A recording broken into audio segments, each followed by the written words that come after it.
singgah di puncak kendaraan adalah simbol cendrawasih hanyalah. Ada sejumlah momen menarik terjadi saat Presiden Prabowo Subianto menghadiri pesta rakyat dalam rangka perayaan HUT ke-81 kemerdekaan Republik Indonesia. Presiden Prabowo Subianto juga terlihat sumringah saat menyambut sejumlah menteri dalam acara Karnaval Bersatu Harmoni Nusantara. Acara tersebut digelar di lapangan Monas pada Senin 17 Agustus 2026 kemarin. Namun satu yang menarik perhatian saat Prabowo terlihat berjoget.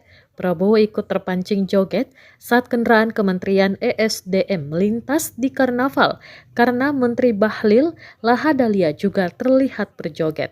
Momen tersebut menjadi salah satu sorotan dalam rangkaian perayaan kemerdekaan yang dihadiri masyarakat.